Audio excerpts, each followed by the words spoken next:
PEACH stands for Processes Driving Exchange at Cape Hatteras.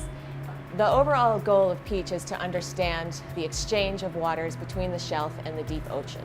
Cape Hatteras is in a really unique position where you have shelf waters in the South Atlantic Bight flowing northwards towards Cape Hatteras and Middle Atlantic Bight waters flowing southwards towards Cape Hatteras. Our primary question is how does water move across the very narrow, shallow continental shelf here and reach the deep ocean? Or conversely, how do nutrients and things that life in the coastal ocean need, how do those cross the shelf from the deep ocean into the continental shelf, shallow water? By shallow, I mean from the coast here on out to the shelf edge, which is 60 meters deep, something like that. The Gulf Stream is a western boundary current, and I think it's been a very well-studied western boundary current. Obviously, Benjamin Franklin was very interested in it in the late 1700s. It's certainly an important feature for ship navigation. It's very important for climate there because it carries heat from the tropics up to the mid-latitudes there. It keeps Europe warm, which is a very good thing. But also there is a lot of marine life around the edges of the Gulf Stream there, and certainly there's a very strong recreational fishing industry in North Carolina there.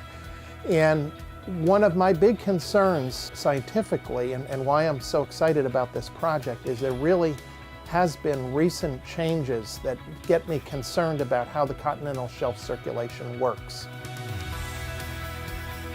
We have a whole array of different instruments that are being used together that are in the water now. We're going to be linking that up with measurements that are taken from shore or from satellites.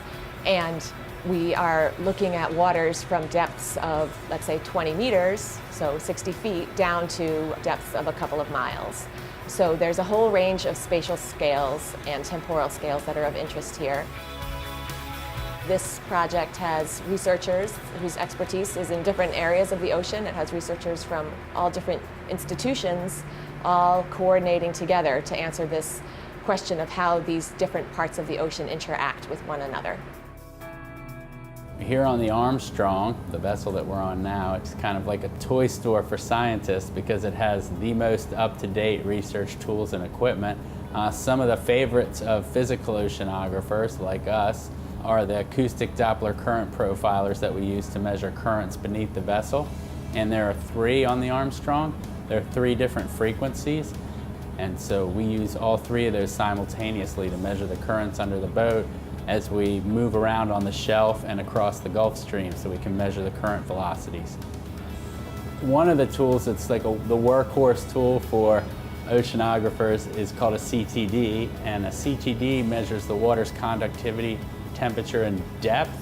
And the conductivity is how we measure the salinity of the water. So once we have the salinity and temperature at a certain depth, we have a good idea of the water density, and that tells us a lot about the physics. We tend to have these different density water masses that are meeting, and so we're interested in how they mix or don't mix and how they interact together. One of the relatively new ways of measuring currents is with shore-based radar systems. And with this system and several others we're installing, we'll be measuring from about up near Avon, around the corner at Cape Hatteras, down to Ocracoke Island. And we hope to get measurements of surface currents at about a mile increments from here all across the shelf. We think we will find very complex circulation here because of all the things blowing the water around, and we think we will be able to measure those at very short spatial scales. And that will be a brand new way of looking at this area in terms of circulation. We have these instruments called PIs, that's pressure sensor equipped inverted echo sounders, and we are deploying 4 of them across the Gulf Stream downstream of Cape Hatteras.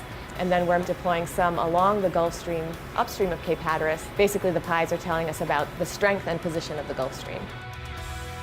A spray glider is one kind of autonomous underwater glider that profiles up and down through the ocean by changing its buoyancy. It moves oil in and out of the pressure hull to change its volume, thereby rising and falling through the ocean. And as it does that, it's able to move forwards by pitching its nose down as it's sinking and pitching its nose up as it's rising, and using wings to translate that vertical motion into forward motion.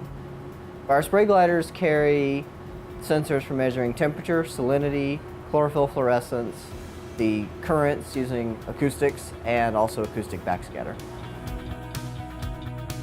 The more we understand about the world, the more we can help protect our resources, exploit our resources responsibly, invent new things that improve our everyday lives.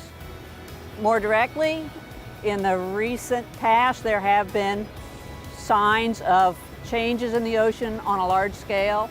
And so if we can understand how the circulation affects things that matter to humans, like the composition of the atmosphere, whether carbon dioxide is being removed efficiently at Cape Hatteras, whether there will be an infinite supply of nutrients to support phytoplankton and the food web higher up so that we can continue to reap from the ocean as we have in the past. Every bit of information helps humans respond responsibly to their desires to use and exploit coastal resources.